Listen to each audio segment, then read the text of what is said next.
adding timesheets, material lists, and supplier invoices. Now you've set up some jobs, you're ready to start adding in the important stuff: timesheets, material lists, and supplier invoices. Timesheets. The timesheets are where you record all the hours you and your technicians work and need paying for. If you're a sole trader or single person business, you only need to record the hours you spend at jobs. But if you employ people, staff, or subcontractors, it's important to record all the hours each technician is paid. For example, if a technician is paid for 40 hours one week, the system should have timesheets totaling 40 hours. You'll get a lot more out of your business intelligence reports this way. The timesheets should reflect the reality of what is happening in your business, not necessarily what you are planning on invoicing.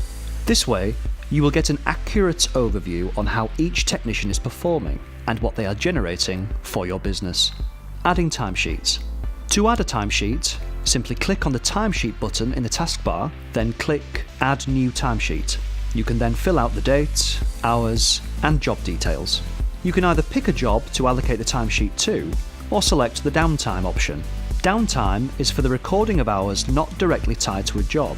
For example, time spent doing admin work, holidays, travelling to suppliers, tidying stores, etc. Basically, it means you will be paying your technician for the time, but the task is not specifically related to any customer or job.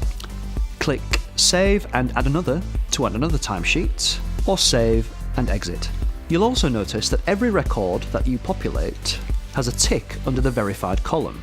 However, any records that come in from your technician's mobile apps will appear in the system as if you have just entered them directly yourself. Apart from, they will not have a tick. Instead, they will have the word Verify. You can simply click the word Verify and it will change to a tick. Its purpose is to highlight anything your team have added from their mobile apps so you can check you're happy with it. Once you click the Verify, it will change to a tick and the technician will no longer be able to edit the record via their mobile app.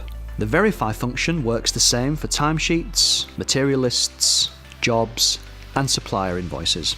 Basically, anything that can get added by the mobile app your technicians are using. Material list.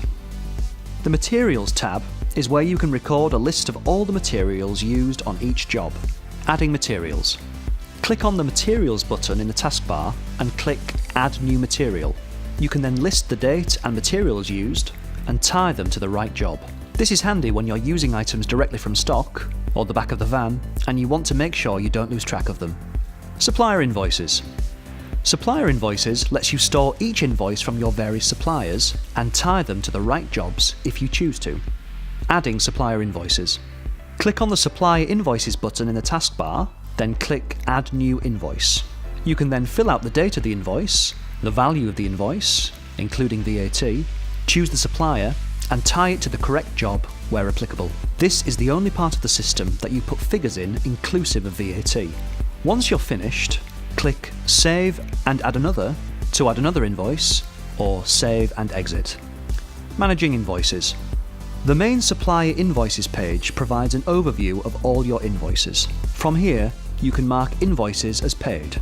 At the end of the month, simply select the invoices you want to mark as paid, click Confirm Paid Invoices, and it will total the invoice amounts, so you know how much you've paid each supplier. Additional support. Once we have enough data to make them meaningful, we will start sending you a monthly business intelligence report. It's based on the data you have put into the system. As with any report, it's only as good as the data it's based on, so the more comprehensively you use the system, the better your reports will be. Use TradeChimp to its full potential and you will find running your business easier and much more profitable. We're here to help. If you have any further questions about using TradeChimp, or you want some help getting set up, please feel free to get in touch by email at info@tradechimp.co.uk. You will also see a question mark in the top right-hand corner of each screen. If you click on this, you'll see a pop-up containing advice on how to use that part of the system. Thanks for listening, and good luck.